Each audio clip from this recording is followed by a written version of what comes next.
ಆಕಾಶವಾಣಿ ಮಂಗಳೂರು.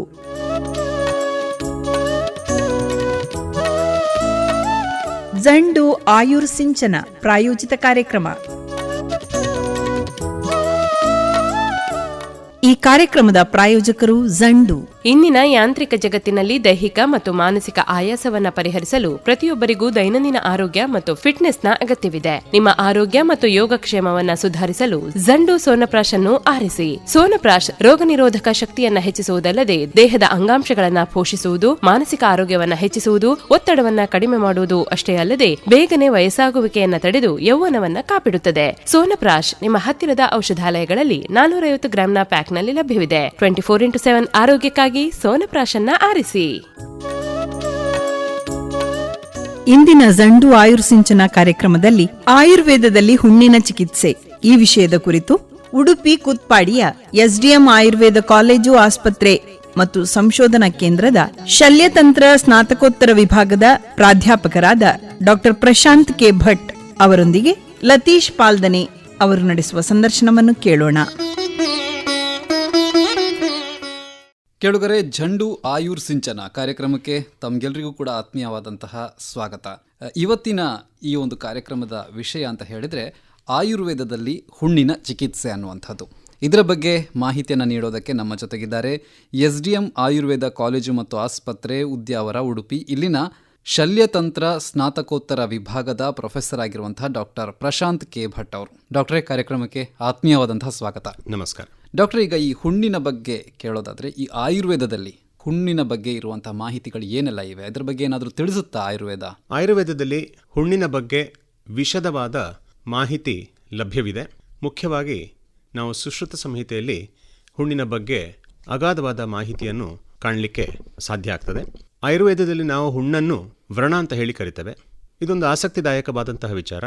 ಯಾಕೆ ವ್ರಣ ಅಂತ ಹೇಳ್ತೇವೆ ಅಂತ ಹೇಳುವಂಥದ್ದು, ಯಾವ ಕಾಯಿಲೆ ನಮ್ಮ ದೇಹವನ್ನು ಘಾಸಿಗೊಳಿಸಿ ಶಾಶ್ವತವಾಗಿ ವೈವರ್ಣ್ಯ ಅಥವಾ ಕಲೆಯನ್ನು ಉತ್ಪತ್ತಿ ಮಾಡ್ತದೋ ಅದನ್ನು ವ್ರಣ ಅಂತ ಹೇಳ್ತೇವೆ. ಕನ್ನಡದ ಹುಣ್ಣು ಅಂತ ಹೇಳುವಂತಹ ಶಬ್ದ ಪ್ರಾಯಶಃ ಸಂಸ್ಕೃತದ ವ್ರಣದಿಂದ ಉತ್ಪತ್ತಿಯಾಗಿದೆ ಅಂತ ನನ್ನ ಅನಿಸಿಕೆ. ಹ ಆಗಿದೆ, ನು ಆಗಿದೆ, ಹಾಗೆ ಹುಣ್ಣು ಅಂತ ಹೇಳಿ ಕನ್ನಡದಲ್ಲಿ ನಾವು ಅದನ್ನು ಪ್ರಾಯಶಃ ಕರಿತಾ ಇದ್ದೇವೆ. ಆಯುರ್ವೇದದಲ್ಲಿ 5000 ವರ್ಷಗಳ ಹಿಂದೆ 7 ಪದರದ ಚರ್ಮದ ಬಗ್ಗೆ ವರ್ಣನೆ ಇದೆ. ಈ ಚರ್ಮ ನಮ್ಮ ದೇಹವನ್ನು ಬಾಹ್ಯ ಮತ್ತು ಆಭ್ಯಂತರ ವೈಪರೀತ್ಯಗಳಿಂದ ರಕ್ಷಿಸ್ತದೆ. ಯಾವುದೇ ಕಾರಣದಿಂದ ಈ ಚರ್ಮಕ್ಕೆ ಘಾಸಿಯಾದಾಗ, ಅದು ಆಭ್ಯಂತರ ಕಾರಣ ಇರ್ಬೋದು, ಆ ಹಂತದಲ್ಲಿ ಚರ್ಮದಲ್ಲಿ ಬಾವು ಉತ್ಪತ್ತಿ ಆಗ್ತದೆ. ಬಾವು ಉತ್ಪತ್ತಿಯಾಗಿ ಮುಂದೆ ಕೀವು ಉತ್ಪತ್ತಿ ಆಗ್ತದೆ. ಕೀವಿನಿಂದ ಚರ್ಮ ಬಿರಿದು ಹೋಗ್ತದೆ. ಅದು ಒಡೆದು ಮುಂದೆ ಹುಣ್ಣಾಗಿ ಪರಿವರ್ತನೆ ಆಗ್ತದೆ. ಅಥವಾ ಬಾಹ್ಯ ಕಾರಣಗಳಂತ ಹೇಳಿದರೆ ಬೇರೆ ಬೇರೆ ರೀತಿಯಲ್ಲಿ ಗಾಯಗಳಾದಾಗ, ಪ್ರಹಾರಗಳಾದಾಗ, ಒತ್ತಡಗಳು ಉಂಟಾದಾಗ ಚರ್ಮದಲ್ಲಿ ಗಾಯ ಉಂಟಾಗ್ತದೆ. ಸರಿಯಾದ ಚಿಕಿತ್ಸೆ ಲಭ್ಯವಿಲ್ಲದೆ ಇರುವಾಗ ಅದು ಗುಣ ಆಗದೆ ಮುಂದೆ ಹುಣ್ಣಾಗಿ ಪರಿವರ್ತನೆಗೊಳ್ತದೆ. ಈ ಹುಣ್ಣಿನ ಬೇರೆ ಬೇರೆ ಗುಣಲಕ್ಷಣಗಳನ್ನು ನೋಡಿ ಆಯುರ್ವೇದದಲ್ಲಿ 15 ವಿಧವಾದಂತಹ ವರ್ಣಗಳನ್ನು ವಿಂಗಡಿಸಿದ್ದಾರೆ. ಹುಣ್ಣುಗಳು ಸರಿಯಾಗಿ ಗುಣ ಆಗದೇ ಇರುವಾಗ, ಸಾಧಾರಣ 2-3 ವಾರ ತಾಗ್ತದೆ. ಅಲ್ಲಿ 2-3 ವಾರಗಳಲ್ಲಿ ಹುಣ್ಣು ಗುಣ ಆಗಲಿಲ್ಲ ಅಂತ ಹೇಳಿದರೆ ನಾವು ಆಯುರ್ವೇದದಲ್ಲಿ ಅದನ್ನು ದುಷ್ಟವ್ರಣ ಅಂತ ಹೇಳಿ ಕರಿತೇವೆ. ವ್ಯಕ್ತಿಯ ಹುಣ್ಣಿನ ಗುಣಲಕ್ಷಣಗಳನ್ನು ನೋಡಿಕೊಂಡು ಅದರ ಪ್ರಕಾರ ನಾವು ಮುಂದೆ ಚಿಕಿತ್ಸೆಯನ್ನು ಮಾಡ್ತೇವೆ. ಡಾಕ್ಟರ್, ಈಗ ತಾವು ಹೇಳಿದರೆ ಬೇರೆ ಬೇರೆ ಕಾರಣಗಳಿಂದಾಗಿ ಹುಣ್ಣು ಉಂಟಾಗುತ್ತೆ ಅಂತ ಹೇಳಿ. ಈ ಹುಣ್ಣು ತಾನಾಗಿಯೇ ಗುಣ ಆಗುತ್ತಾ ಅಥವಾ ಅದಕ್ಕೆ ಮತ್ತೆ ಚಿಕಿತ್ಸೆ ಅಗತ್ಯ ಇದೆಯಾ? ಅಥವಾ ಈ ಒಂದು ವೇಳೆ ಗುಣ ಆಗಲ್ಲ ಅಂತ ಹೇಳಿದರೆ ಯಾವೆಲ್ಲ ಕಾರಣಗಳಿಂದಾಗಿ ಇದು ಗುಣ ಆಗಲ್ಲ? ಹುಣ್ಣು ಗುಣವಾಗದೇ ಇರಲಿಕ್ಕೆ ಹಲವಾರು ಕಾರಣಗಳಿವೆ. ಮುಖ್ಯವಾಗಿ ರಕ್ತ ಸಂಚಾರ. ನಮಗೆ ಗೊತ್ತಿದ್ದ ಹಾಗೆ ಅಪಧಮನಿ, ಅಭಿಧಮನಿ ಅಂತಿದೆ. ಇವುಗಳಲ್ಲಿ ಏನಾದ್ರು ವ್ಯತ್ಯಾಸ ಉಂಟಾದಾಗ, ಕಾಯಿಲೆಗಳು ಉಂಟಾದಾಗ, ರಕ್ತದ ಸುಗಮವಾದ ಪರಿಚಲನೆಗೆ ತೊಡಕುಂಟಾದಾಗ ಹುಣ್ಣು ವಾಸಿಯಾಗುವುದಿಲ್ಲ. ಇನ್ನು ಎರಡನೇ ಮುಖ್ಯವಾದ ಕಾರಣ ಅಂತ ಹೇಳಿದರೆ ನರ ದೌರ್ಬಲ್ಯ. ವ್ಯಕ್ತಿಯ ನರಗಳು ಯಾವುದೇ ಕಾಯಿಲೆಯಿಂದಾಗಿ ತೊಂದರೆಗೆ ಒಳಗಾದಾಗ, ಮುಖ್ಯವಾಗಿ ಈ ಪ್ರಮೇಹ, ಡಯಾಬಿಟಿಸ್ ಅಂತ ಹೇಳುವಂಥದ್ದು, ಇನ್ನು ಬೇರೆ ಕಾಯಿಲೆಗಳಿಂದಾಗಿ ಸ್ಪರ್ಶ ಜ್ಞಾನದಲ್ಲಿ ವ್ಯತ್ಯಾಸ ಆಗ್ತದೆ. ನರದ ದೌರ್ಬಲ್ಯದಿಂದಾಗಿ ಹುಣ್ಣು ವಾಸಿಯಾಗದೇ ಇರ್ಬೋದು. ಅದಲ್ಲದೆ ವಿವಿಧ ಸೋಂಕುಗಳಿಂದಾಗಿ, ಅದರಲ್ಲಿ TBಯೂ ಸೇರಿಕೊಂಡಿದೆ. ಹಲವಾರು ಸೋಂಕುಗಳ ಕಾರಣದಿಂದಾಗಿ ಹುಣ್ಣು ಮಾಯದೇ ಇರ್ಬೋದು. ಅದಲ್ಲದೆ ನೈರ್ಮಲ್ಯದ ಸಮಸ್ಯೆ ಇರುವಂಥದ್ದು, ಸರಿಯಾದ ರೆಸ್ಟ್ ಕೊಡದೇ ಇರುವಂಥದ್ದು, ಓಡಾಡ್ತಾ ಇರುವಂಥದ್ದು, ಅದ್ರ ಜೊತೆಗೆ ಇನ್ನು ಫೈಲೇರಿಯಾ ಅಂತ ಹೇಳುವಂಥದ್ದು, ಆನೆಕಾಲು ರೋಗ ಇರ್ಬೋದು, ನಾವು ಲಸಿಕಾ ಅಂತ ಹೇಳ್ತೇವೆ, ಲಿಂಫ್ಯಾಟಿಕ್ ಅಬ್ಸ್ಟ್ರಕ್ಷನು. ಅಂಥದ್ರಲ್ಲಿಯೂ ಹುಣ್ಣು ವಾಸಿಯಾಗದೇ ಇರುವಂಥದ್ದು. ಅದ್ರ ಜೊತೆಗೆ ಹುಣ್ಣಿನ ಮೇಲಿನ ಅತಿಯಾದ ಒತ್ತಡ, ಕುಷ್ಠ ಮುಂತಾದ ಚರ್ಮ ರೋಗಗಳು, ಅದ್ರ ಜೊತೆಗೆ ರಕ್ತಹೀನತೆ, ಮ್ಯಾಲ್ನ್ಯೂಟ್ರಿಷನ್ ಅಂತ ಹೇಳ್ತೀವಿ. ಇದೆಲ್ಲ ಕಾರಣಗಳಿಂದ ಹುಣ್ಣು ವಾಸಿ ಆಗದೇ ಇರ್ಬೋದು. ನಾವು ಪ್ರತಿ ವ್ಯಕ್ತಿ ಹುಣ್ಣಿನ ಹುಣ್ಣಿನಿಂದ ಸಫರ್ ಆಗುವಂತಹ ಪೇಷಂಟ್ಸ್ ಬಂದಾಗ ಅವರಲ್ಲಿ ಯಾವುದೆಲ್ಲ ಕಾರಣಗಳಿಂದ ಹುಣ್ಣು ವಾಸಿಯಾಗ್ತಾ ಇಲ್ಲ ಅಂತ ನೋಡ್ಕೊಂಡ್ಬಿಟ್ಟು ಅದರ ಪ್ರಕಾರ ನಾವು ಚಿಕಿತ್ಸೆಯನ್ನು ಮುಂದೆ ಮಾಡಬೇಕಾಗ್ತದೆ. ಈಗ ಈ ಹುಣ್ಣನ್ನು ಪರೀಕ್ಷೆ ಮಾಡಲಿಕ್ಕೆ ಆಯುರ್ವೇದದಲ್ಲಿ ಏನಾದರೂ ಬೇರೆ ವಿಧಾನಗಳಿದೆಯಾ ಹೇಗೆ? ಹುಣ್ಣಿನಲ್ಲಿ ನಾವು ನೋಡಿ ಪರೀಕ್ಷೆ ಮಾಡುವಂತಹ ವಿಧಾನ ಇದೆ, ಇನ್ನು ಹುಣ್ಣನ್ನು ಮುಟ್ಟಿ ಪರೀಕ್ಷೆ ಮಾಡುವಂಥ ವಿಧಾನ ಇದೆ, ಇನ್ನು 5 ವಿಧದ ವರ್ಣ, ಸ್ರಾವ, ವೇದನ, ಬೇರೆ ಬೇರೆ ರೀತಿಯ ನೋವುಗಳು, ಇನ್ನು ವರ್ಣದ ಹುಣ್ಣಿನ ಆಕೃತಿ, ಇನ್ನು ಗಂಧ, ಈ 5 ವಿಧದ ಪರೀಕ್ಷಾ ವಿಧಾನಗಳನ್ನು ಅಳವಡಿಸಿಕೊಂಡು ನಾವು ಪರೀಕ್ಷೆ ಮಾಡ್ತೇವೆ. ಅದರ ಜೊತೆಗೆ ಅಗತ್ಯ ಇದ್ದರೆ ಹುಣ್ಣಿನ ಸ್ರಾವ ಮತ್ತು ಅದರ ಕೆಲವು ಒಂದು ಸಣ್ಣ ಭಾಗವನ್ನು ತೆಗೆದು ಪರೀಕ್ಷೆ ಮಾಡಿಸ್ಬಿಟ್ಟು ಆ ಮೂಲಕ ಹುಣ್ಣು ಯಾವುದು ಅಂತ ಹೇಳುವಂಥದ್ದನ್ನು ನಿರ್ಧಾರ ಮಾಡಿಬಿಟ್ಟು ನಂತರ ಪರೀಕ್ಷೆಯನ್ನು ಮಾಡಬೇಕು, ಅನಂತರ ಚಿಕಿತ್ಸೆಯನ್ನು ಮಾಡಬೇಕಾಗ್ತದೆ. ಈಗ ಚಿಕಿತ್ಸೆಯ ವಿಷಯಕ್ಕೆ ಬರೋದಾದ್ರೆ ಈಗ ಆಯುರ್ವೇದದಲ್ಲಿ ಇದಕ್ಕೆ ಯಾವ ರೀತಿಯ ಚಿಕಿತ್ಸೆ ಇರ್ತದೆ? ಅಂದರೆ ಎಲ್ಲ ರೀತಿಯ ಹುಣ್ಣುಗಳಿಗೂ ಒಂದೇ ರೀತಿಯಾದಂಥ ಚಿಕಿತ್ಸೆ ಇರುತ್ತೋ ಅಥವಾ ಬೇರೆ ಬೇರೆ ಇರುತ್ತದೋ? ಆಯುರ್ವೇದದಲ್ಲಿ ಸುಶ್ರುತ ಸಂಹಿತೆಯಲ್ಲಿ ಮುಖ್ಯವಾಗಿ 60 ವಿಧದ ಚಿಕಿತ್ಸಾ ವಿಧಾನಗಳನ್ನು ಹುಣ್ಣಿನಲ್ಲಿ ದಾಖಲಿಸಲ್ಪಟ್ಟಿದೆ. ಮುಖ್ಯವಾಗಿ ನಾವು ವ್ಯಕ್ತಿಯ ದೇಹ ಬಲ, ಇನ್ನು ಹುಣ್ಣಿನ ಗುಣಲಕ್ಷಣಗಳು ಮತ್ತು ಕಾಲ ಅಂತೇಳಿದರೆ ನಮ್ಮ ಋತು, ಶೀತಕಾಲವೋ ಉಷ್ಣಕಾಲವೋ, ಇವುಗಳನ್ನೆಲ್ಲ ಪರಿಗಣಿಸಿ ಯಾವುದು ಸೂಕ್ತ ಚಿಕಿತ್ಸೆಯೋ ಅದನ್ನು ನಾವು ವ್ಯಕ್ತಿಗೆ ಮತ್ತು ಹುಣ್ಣಿಗೆ ಕೊಡ್ತೇವೆ. ಮುಖ್ಯವಾಗಿ ದೇಹ ಬಲ ಚೆನ್ನಾಗಿರುವ ವ್ಯಕ್ತಿಯಲ್ಲಿ ನಾವು ದೇಹ ಶುದ್ಧಿಯನ್ನು, ನಾವು ಪಂಚಕರ್ಮ ಅಂತ ಏನು ಹೇಳ್ತೀವಿ, ಅವುಗಳಲ್ಲಿ ಆ ವ್ಯಕ್ತಿಗೆ ಯಾವುದು ಸೂಕ್ತವೋ ಅಂಥ ದೇಹ ಶುದ್ಧಿಯ ಚಿಕಿತ್ಸೆಯನ್ನು ಮಾಡಿಸ್ಬಿಟ್ಟು ಅದರ ಜೊತೆಗೆ ವ್ರಣ ಚಿಕಿತ್ಸೆಯನ್ನು ಮಾಡ್ತೇವೆ. ಈ ಹುಣ್ಣಿನ ಚಿಕಿತ್ಸೆಯಲ್ಲಿ ಶಸ್ತ್ರಚಿಕಿತ್ಸೆ ಮಾಡಬೇಕಾಗಿ ಬಂದ ಸಂದರ್ಭದಲ್ಲಿ 8 ವಿಧದ ಶಸ್ತ್ರಚಿಕಿತ್ಸಾ ಪ್ರಕಾರಗಳು ನಮ್ಮಲ್ಲಿ ಹೇಳಲ್ಪಟ್ಟಿವೆ. ಮುಖ್ಯವಾಗಿ ಹುಣ್ಣಿನಲ್ಲಿ ಕೀವು ಇರುವಾಗ ಕೀವನ್ನು ತೆಗೆಯುವಂಥ ವಿಧಾನ, ಇನ್ನು ಹುಣ್ಣಿನಲ್ಲಿ ಫಾರಿನ್ ಬಾಡಿ ಏನಾದರೂ ಸೇರಿಕೊಂಡಿದ್ರೆ ಅದನ್ನು ತೆಗೆಯುವಂಥ ವಿಧಾನ, ಇನ್ನು ಹುಣ್ಣಿನಲ್ಲಿ ಕೊಳೆತ ಅಂಶ ಇದ್ದರೆ ಅದನ್ನು ಕಟ್ ಮಾಡಿ ತೆಗೆಯುವಂಥ ವಿಧಾನ, ಹೀಗೆ 8 ವಿಧದ ಶಸ್ತ್ರಚಿಕಿತ್ಸಾ ಕ್ರಮಗಳಿವೆ. ಅವುಗಳನ್ನು ನಾವು ಅಳವಡಿಸ್ಕೊಳ್ತೀವಿ.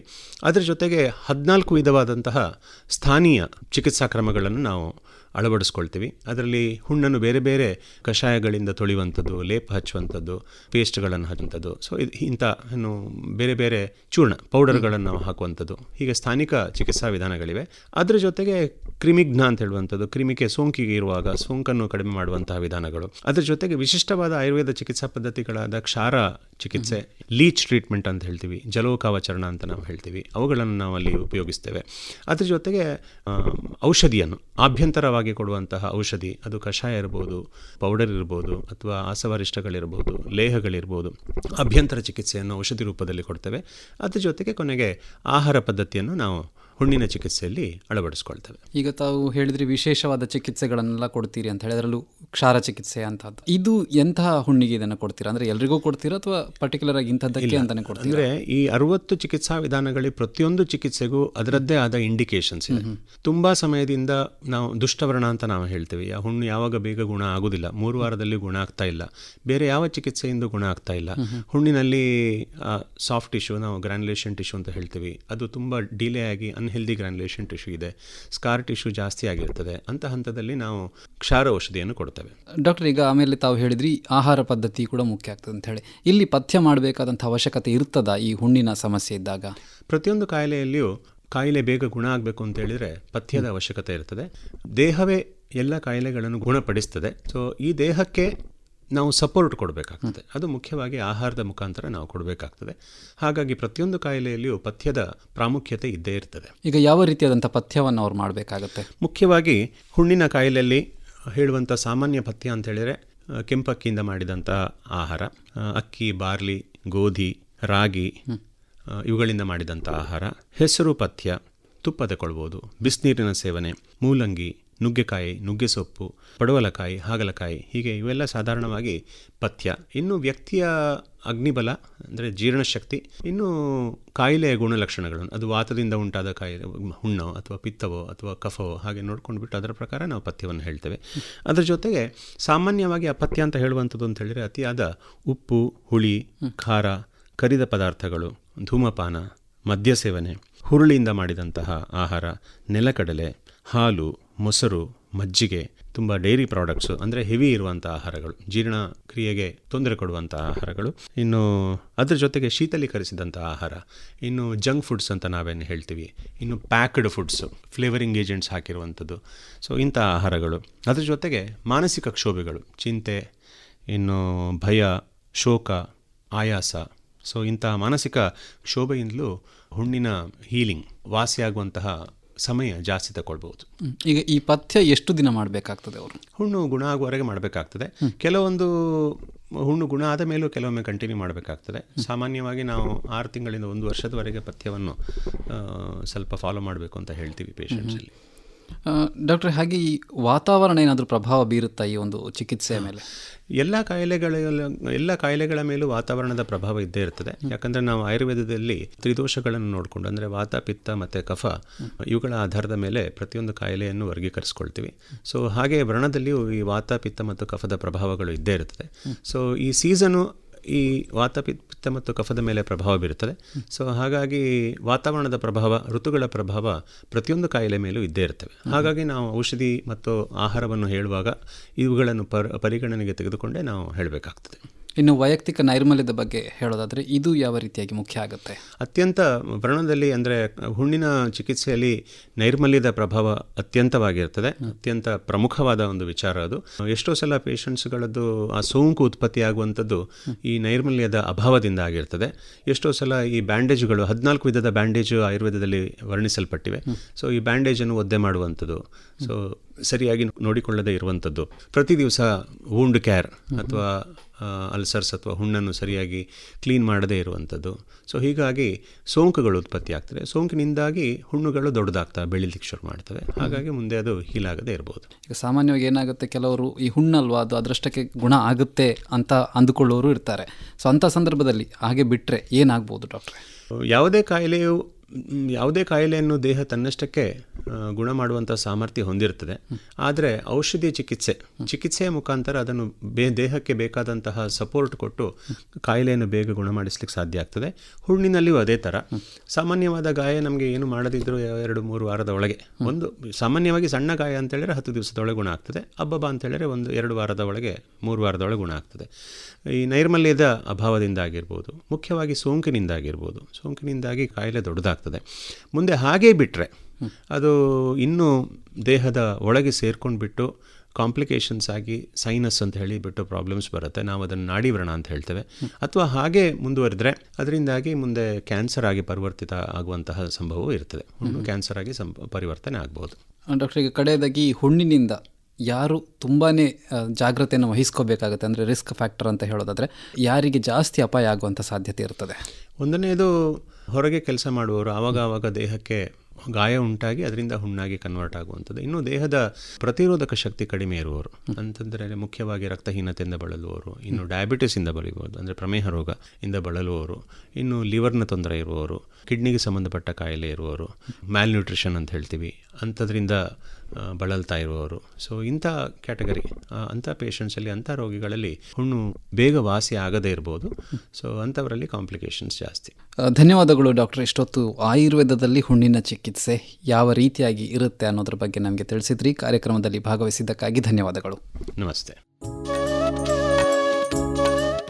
ಇದುವರೆಗೆ ಇಂದಿನ ಜಂಡು ಆಯುರ್ಸಿಂಚನ ಕಾರ್ಯಕ್ರಮದಲ್ಲಿ ಆಯುರ್ವೇದದಲ್ಲಿ ಹುಣ್ಣಿನ ಚಿಕಿತ್ಸೆ ಈ ವಿಷಯದ ಕುರಿತು ಉಡುಪಿ ಕುತ್ಪಾಡಿಯ ಎಸ್ಡಿಎಂ ಆಯುರ್ವೇದ ಕಾಲೇಜು, ಆಸ್ಪತ್ರೆ ಮತ್ತು ಸಂಶೋಧನಾ ಕೇಂದ್ರದ ಶಲ್ಯತಂತ್ರ ಸ್ನಾತಕೋತ್ತರ ವಿಭಾಗದ ಪ್ರಾಧ್ಯಾಪಕರಾದ ಡಾಕ್ಟರ್ ಪ್ರಶಾಂತ್ ಕೆ ಭಟ್ ಅವರೊಂದಿಗೆ ಲತೀಶ್ ಪಾಲ್ದನೆ ಅವರು ನಡೆಸಿದ ಸಂದರ್ಶನವನ್ನು ಕೇಳಿದಿರಿ.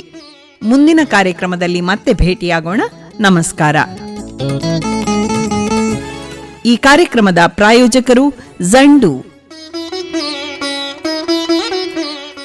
ಇಂದಿನ ಯಾಂತ್ರಿಕ ಜಗತ್ತಿನಲ್ಲಿ ದೈಹಿಕ ಮತ್ತು ಮಾನಸಿಕ ಆಯಾಸವನ್ನ ಪರಿಹರಿಸಲು ಪ್ರತಿಯೊಬ್ಬರಿಗೂ ದೈನಂದಿನ ಆರೋಗ್ಯ ಮತ್ತು ಫಿಟ್ನೆಸ್ನ ಅಗತ್ಯವಿದೆ. ನಿಮ್ಮ ಆರೋಗ್ಯ ಮತ್ತು ಯೋಗಕ್ಷೇಮವನ್ನ ಸುಧಾರಿಸಲು ಜಂಡು ಸೋನಪ್ರಾಶ್ ಅನ್ನು ಆರಿಸಿ. ಸೋನಪ್ರಾಶ್ ರೋಗ ನಿರೋಧಕ ಶಕ್ತಿಯನ್ನ ಹೆಚ್ಚಿಸುವುದಲ್ಲದೆ ದೇಹದ ಅಂಗಾಂಶಗಳನ್ನ ಪೋಷಿಸುವುದು, ಮಾನಸಿಕ ಆರೋಗ್ಯವನ್ನ ಹೆಚ್ಚಿಸುವುದು, ಒತ್ತಡವನ್ನ ಕಡಿಮೆ ಮಾಡುವುದು ಅಷ್ಟೇ ಅಲ್ಲದೆ ಬೇಗನೆ ವಯಸ್ಸಾಗುವಿಕೆಯನ್ನ ತಡೆದು ಯೌವನವನ್ನ ಕಾಪಿಡುತ್ತದೆ. ಸೋನಪ್ರಾಶ್ ನಿಮ್ಮ ಹತ್ತಿರದ ಔಷಧಾಲಯಗಳಲ್ಲಿ 450 ಗ್ರಾಂನ ಪ್ಯಾಕ್ನಲ್ಲಿ ಲಭ್ಯವಿದೆ. 24x7 ಆರೋಗ್ಯಕ್ಕಾಗಿ ಸೋನಪ್ರಾಶ್ ಅನ್ನ ಆರಿಸಿ.